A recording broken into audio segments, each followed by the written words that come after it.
ఈ రోజు మన ముఖ్యమంత్రి గౌనీలు చంద్రబాబు నాయుడు గారు, మన యువ నాయకుడు ఐటీ శాఖ మంత్రి నారా లోకేష్ గారు ఆంధ్ర రాష్ట్రాన్ని ఎలా డెవలప్ చేయాలా, ఏం చేస్తే ఆంధ్ర రాష్ట్ర ప్రజలందరూ బాగుంటారనేసి ఆలోచించి ఈ రోజు ఈ గడిచిన 18 నెలల్లో రాత్రనక పొగలనక దేశాలు తిరిగి ఈ రోజు ఎన్నెన్నో కంపెనీస్ తీసుకొని వచ్చారు. దాంట్లో నిన్న చరిత్రలో ఎప్పుడు ఎవ్వరు చేయని విధంగా ఆనాడు చంద్రబాబు నాయుడు గారు మైక్రోసాఫ్ట్ ని హైదరాబాద్ కి ఎలా తీసుకొచ్చారో ఈ రోజు లోకేష్ గారు మార్క్ తో ప్రపంచం మొత్తం భారతదేశం వైపు చూసి ఆ భారతదేశం మొత్తం కూడా ఆంధ్ర రాష్ట్ర వైపు చూసే విధంగా ఈ రోజు అతి పెద్ద గూగుల్ డేటా సెంటర్ అమెరికా తర్వాత అవుట్ ఆఫ్ కంట్రీలో ఉందంటే ఇప్పుడు ఒక వైజాగ్ లోనే. సో అంత పెద్ద కంపెనీని తీసుకొని రావడం అంటే అంత ఆషామాషి విషయం కాదు. దాని వెనకాల లోకేష్ అన్న గారి కష్టం ఎంత ఉంటుందో, ఆలోచన ఎంత ఉంటుందో, ఆ లోకేష్ అన్న కావచ్చు, చంద్రబాబు నాయుడు గారు కావచ్చు, ఎంత హార్డ్ వర్క్ చేస్తుంటారో, ఎన్ని మీటింగ్స్ పెట్టింటారు అనేది ఒక్కసారి ఆలోచించుకోవాలా. ఈ రోజు 1,33,000 కోట్ల రూపాయలు ఆంధ్ర రాష్ట్రంలో వైజాగ్ లో పెట్టేదానికి వచ్చారంటే మా ఎన్డీఏ కుటుంబం పైన,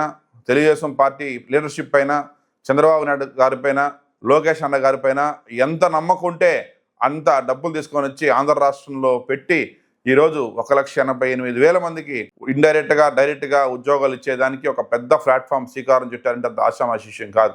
ఎందువల్లంటే ఎప్పుడైతే ఒక సాఫ్ట్వేర్ అంత పెద్ద కంపెనీ వచ్చిందంటే ఆ కంపెనీ చుట్టుపక్కల ప్రాంతాలు అన్ని కూడా డెవలప్ అవుతాయి, అన్ని రంగాలలో కూడా. సో ఈరోజు అంత పెద్ద కంపెనీ ఆంధ్ర రాష్ట్రానికి రావటం చాలా గర్వంగా ఉంది. ఈ రోజు ఆంధ్ర రాష్ట్రం డబుల్ ఇంజన్ సర్కారుతో భారతదేశంలోనే ఏ రాష్ట్రం కూడా మనతో పోటీ పడేదానికి ఒక నిమిషం ఆలోచించాలా, అంత స్పీడ్ గా దూసుకెళ్తా ఉంది. రాబోయేటువంటి రోజుల్లో ఆంధ్ర రాష్ట్రం నెంబర్ 1 గా ప్రపంచంలో వస్తుంది అనే దానికి నేను వచ్చేటువంటి గూగుల్ డేటా సెంటరే ఒక నిదర్శనం. నారా లోకేష్ అన్న గారికి, ముఖ్యమంత్రి చంద్రబాబు నాయుడు గారికి మరొకసారి నేను వాళ్ళకి కృతజ్ఞతలు చెప్తున్నాను. Thank you very much.